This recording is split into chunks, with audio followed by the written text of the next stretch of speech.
So many people have reviewed the Galaxy S20 Ultra, and we all know why. It's just a beast of a phone. I, on the other hand, am reviewing the regular Galaxy S20, and these are my thoughts. Oh, by the way, please hit that subscribe button if you haven't done so already. It's a huge boost to the channel. It helps me put out more content, and I truly appreciate your support of the channel here. I always like to start up with the hardware and design. This is a very slick, premium looking, and almost bezel-less phone. Now, this time around, it has a flatter and very familiar looking edge-to-edge display that is pushing pretty close to 89% screen-to-body ratio. It also stands at 6.2 inches with the punch hole sitting right up there in the middle of the top part of the phone right there, as opposed to last year's right corner. Also, that punch hole is much smaller than the one found on the previous generation Galaxy, the S10. It's actually a very slim phone that you can easily slide in or out of your pocket. It's also very well balanced despite the camera module here, so if you were to put it on a flat surface, it actually doesn't rock. I typically go for larger phones, so at first I was having a hard time getting used to this because of the size of my hands, but I have to admit, so far I'm actually getting used to this size right here. Now, don't get me wrong, I'm always going to be going for larger phones. But for the average person, however, this is just the perfect size.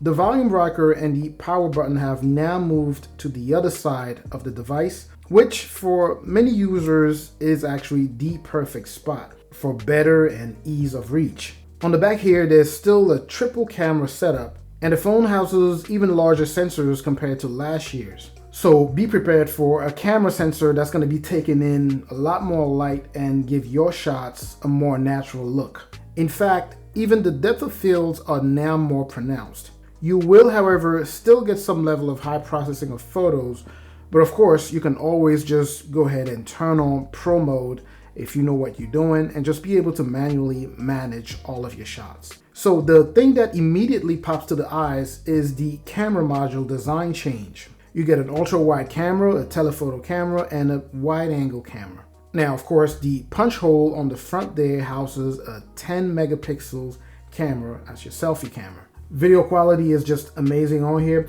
Although if I were to choose, I would probably go iPhone 11 Pro video quality, but still, it provides fantastic video quality here. Plus, you can also shoot in 8K, although not too many people are going to be doing that. But if you wanted to do so, you definitely would be able to do it with this phone. Here are some other quick facts of the phone. It still uses the in-screen fingerprint sensor. It is IP68 rated, upgradable storage room up to 1 terabyte.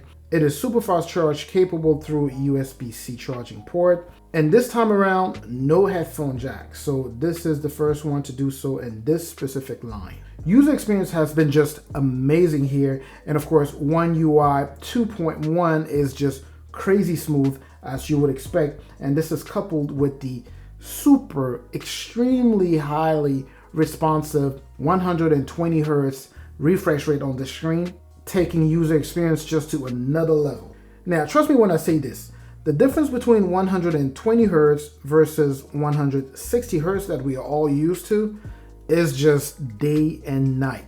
It's massive.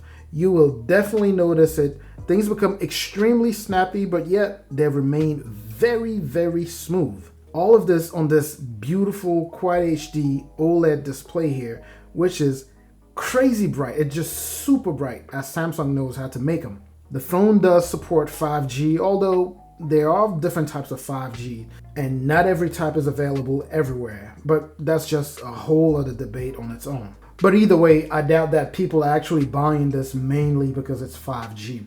Anyways, the battery at 4,000 milliamp hour is actually very sizable, especially for the size of the phone itself. And I'm getting a full day out of it. I mean, running 120 Hertz refresh rate 100% of the time, I'm actually getting a full day with some juice left at the end of the day. And I do that while keeping the brightness around 50 to 60%. Now, keep in mind, of course, that this is all subjective. Your usage may really differ from mine. I generally try to keep specs at a minimum in my videos, but here are a few more. It's loaded with 12 gigs of RAM and it's running Snapdragon 865 with, as I mentioned already, One UI 2 sitting on Android 10, which, as you would imagine, opens doors for an amazing user experience based off that super smoothness. Overall, the phone seems to translate a lot of the specs into real-life usage. I really like what Samsung did with this phone. It's an improved design from the last one, especially on the screen. It's right in the middle to satisfy not only people who love curved screens, but also those who love flat ones. In terms of specs, I think Samsung went ahead and really stepped it up. And I'm very anxious to see what they're going to be doing with the Galaxy Note, with the Note line, especially because that's the other flagship phone and that's the spec'd out flagship phone.